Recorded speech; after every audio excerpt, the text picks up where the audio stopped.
everyone! Welcome back po sa ating YouTube channel. Ito po ang inyong lingkod, Alminda Mix Vlog, bumabati na mapagpalang araw mga kachika. May chika minute.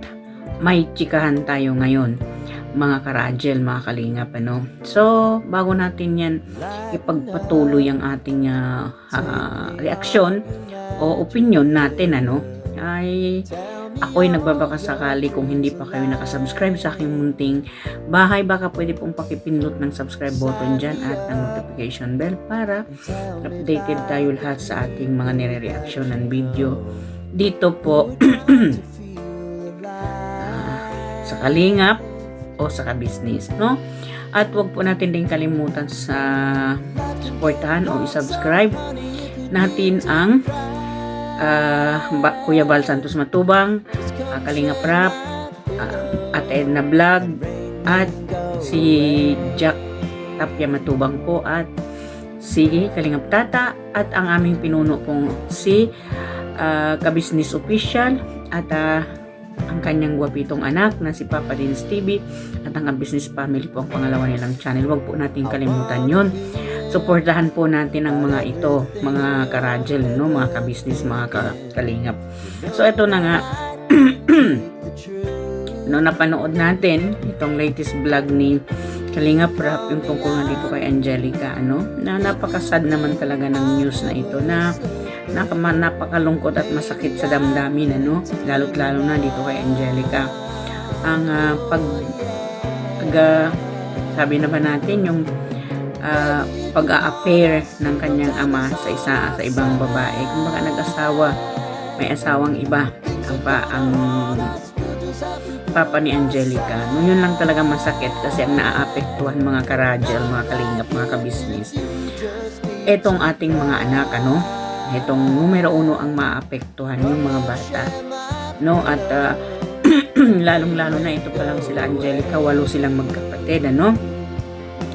At ang tanging katuwang ng nanay ay itong si Angelica, at isa niya ring kapatid na babae. So, para kasing mahirap ito mga karajel, mga kalingap, mga business, ano, kasi bilang isang syempre itong mga anak ay kumbaga wala pa talaga silang kapasidad na yung parang na maging responsibilidad nila yung pagbubuhay sa kanilang mga kapatid, ano, kasi isa pa si Angelica nag-aaral, no, nag-aaral lahat silang magkakapatid, at tanging ang ina lamang nila yung ang dapat nilang tulungan, no. Ang katuwang ng nanay ni Angelica ay si Angelica at saka yung isa niyang kapatid, kasi wala na ngayong tatay, nandun sumakabilang bahay na. At ang ayon dito kay Angelica, nung New Year daw ay yung alis niya, kumbaga yung auno, ay nako, at nabanggit pa nito ni Kalingap Rap talaga na bagong New Year daw, bagong asawa, ya. Tingnan nga natin, no, mga karajal, mga kalingap, no, hindi na sa bagay, no, para sa atin, kumbaga hindi natin dapat panghimasukan o anuhin yung ano ng nanay nila, lalo na yung pamilya nila, lalo na sa social media tayo. Pero at naging topic lang natin o na-reactionan lang natin nitong kaunti kasi nga ay siniwalat nitong si Angelica. Kumbaga hindi siya nagtago kung ano yung dapat na i-share niya, i-share niya dito kay Kalingap Rap. Agad naman itong sumaklolo si Kalingap Rap dito, no, kay Angelica, na kasama naman itong ating lover boy ng nagwapong macho, ang ating Coach Ralph, no. At yun nga, ipinakyaw na naman yung paninda ni Coach Ralph, yung paninda ni Angelica, at para makapagpahinga naman. Ito talaga namang napaka-sweet naman talaga ni Coach Ralph dito, ano. Hindi naman talaga natin lubos maisip, no, itong si Coach Ralph na talagang nandyan siya para kay Angelica. Handang-handa siyang dumamay kung anumang problema, ano, kay Angelica. Ay kumbaga etong si Coach Ralph, no, napasaya niya na ng hindi sa oras si Angelica. Kasi nung nakita nung tinawag ni Kalingap Rap tinawag ni Kalingap Kalingap Rab si Coach Ralph, ay napangiti na si Angelica, 'di ba? Na dating umiiyak, yung kausap siya ni Kalingap Rap, nung dumating si Coach ay ngumiti na ito. Pero hindi pa rin yung tulad ng tawa niya dati dahil nga may pinagdadaanan ng bata, ano? So, ayun nga, at pinakyaw na naman ni Coach Ralph itong paninda ni Angelica para nga naman daw makapagmuni-muni, mawala na kahit saglit yung problema ni Angelica sa kanyang pamilya, no? Kumbaga, family matters itong problema ni Angelica. Ito yung masakit kasi family matters nga, no?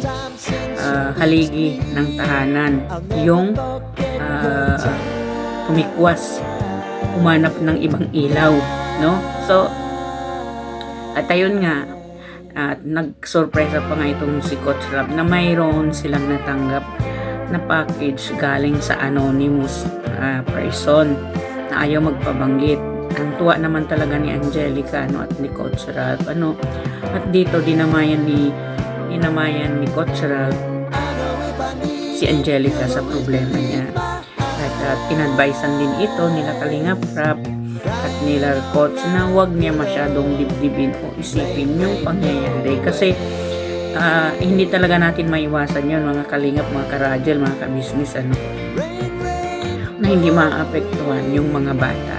Kasi ang kawawa kasi dito, sa dalawang mag-asawang mag-away, sa dalawang mag-asawang maghiwalay, ang naapektuhan o na, kumbaga, na nawawalaan ng futuro itong mga bata na dahil sa mga magulang ay hindi na maayos ang pamumuhay ng mga anak dahil nga sa paghihiwalay ng mga magulang, hindi ba?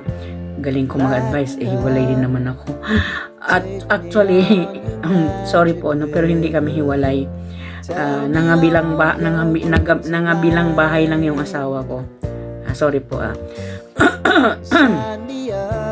Maganda na lang at nandito si Coach Ralph at itong si Kalingap Rap na agad naman talaga sumaklolo. So yun, at maraming ang natanggap, napasaya nila si Angelica kasi maraming ang natanggap na bagahe itong na package ng mga damit para kay Angelica, no? At ano namang tuwa nito. At alam natin si Angelica, ano, mga karadyo, mga kalingap, mga kabisnes, itong ugali ni Angelica, kumbaga, yung kita niya o yung kung ano man na itutulong sa kanya ni Kalingap Rap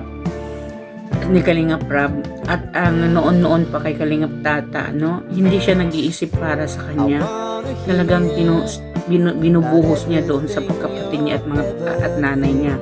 Kumbaga, para kasing tumayo na bilang, kumbaga, itong si Angelica parang siya tumayo na responsibilidad na dapat hindi dapat na responsibilidad niya, no? Kasi mayroon, andyan yung tatay niya, no? At mayroon din siyang nanay. Pero yung, kumbaga, yung kay Angelica, at tumayo siya na bilang nagkaroon siya ng responsibilidad sa pamilya niya dahil gusto niya makatulong, lalo na ngayon ay wala na yung tatay, nag-asawa na ng iba. So talagang ang tatayo ditong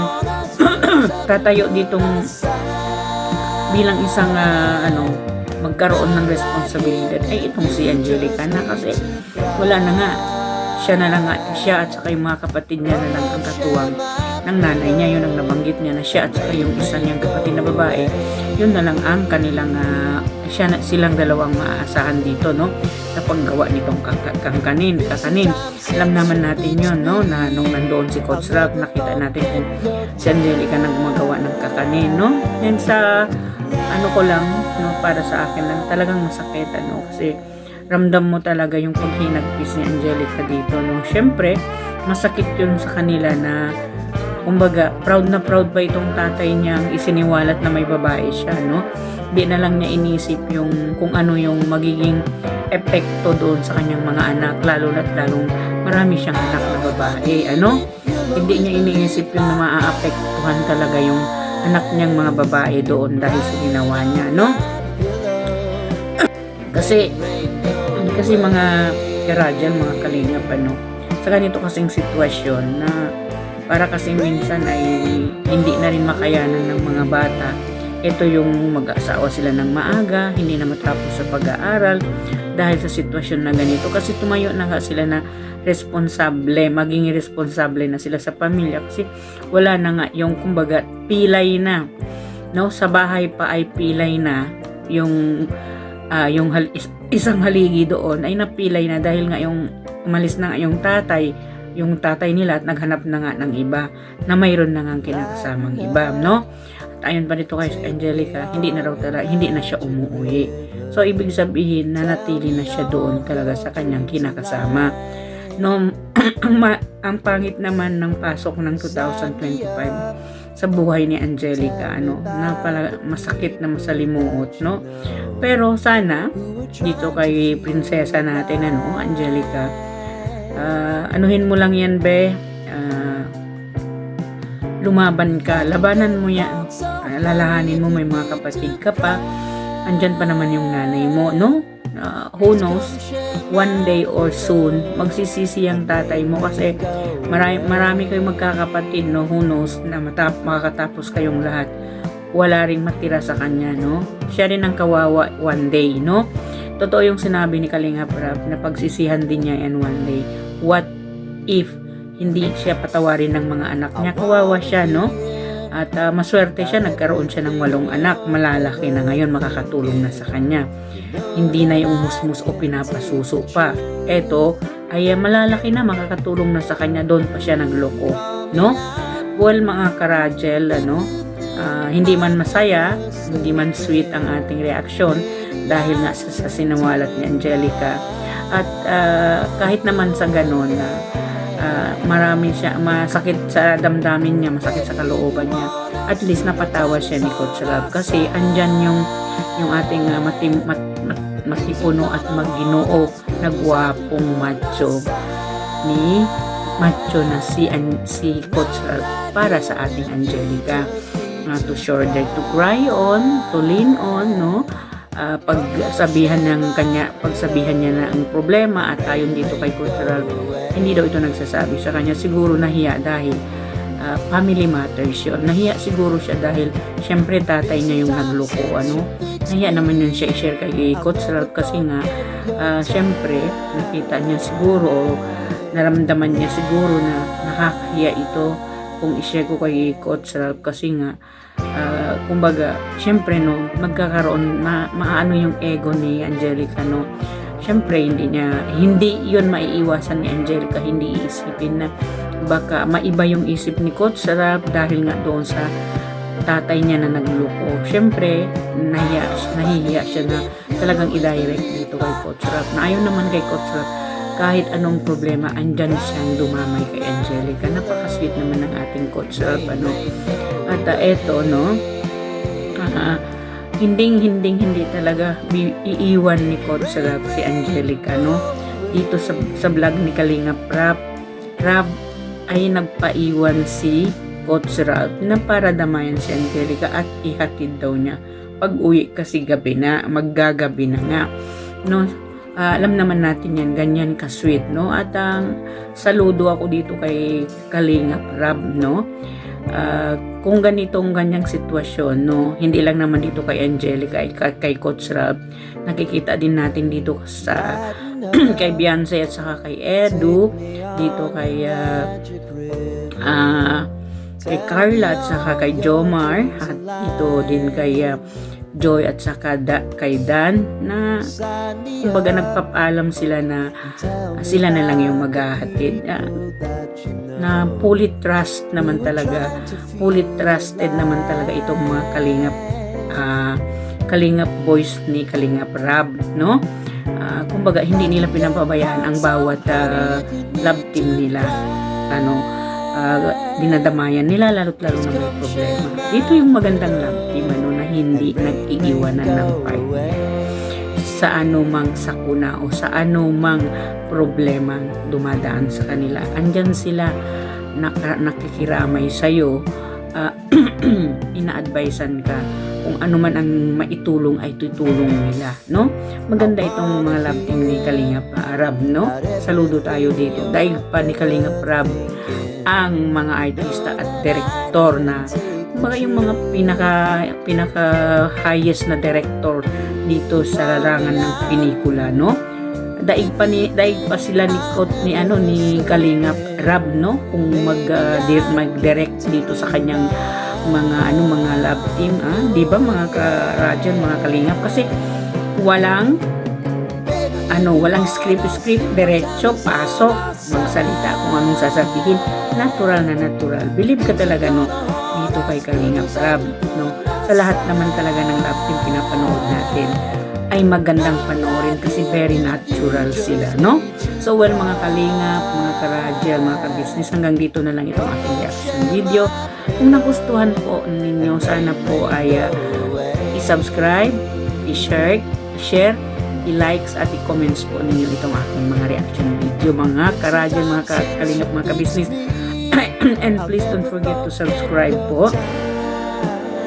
Kalingap Rab, Kuya Bal Santos Matubang, Ate Edna Vlog, at Jack Tapia Matubang, at Kalingap Tata po, at ang inyong lingkod, syempre, Alminda Mix Vlog. Huwag niyo pong kalimutan, supportahan at i-subscribe. At ang aming pinuno, mabait na pinuno po, si Kabisnes, ang Kabisnes Official, Kabisnes Family, at ang Papa Dins TV po, at ang aking mga kasamahan reactors dito sa Kabisnes Official at Papa Dins TV. Nandyan po silang lahat. Supportahan po natin sila. Ito po ang inyong lingkod nagsasabi, may Allah bless us all, mga Kalingap, mga ka-business, mga ka-radjel. Hanggang dito na lang. Love lang po tayo. Ganon talaga ang buhay. Mayroon na ginhawa, mayroon mahirap, mayroon masakit, mayroon hindi, no? So hanggang dito na lang. Sana po subaybayan natin ang lahat ng ating mga charity vlogger na ating kinagigilyuhan, no? Maraming salamat po. Hanggang dito na lang. Bye-bye. See you again.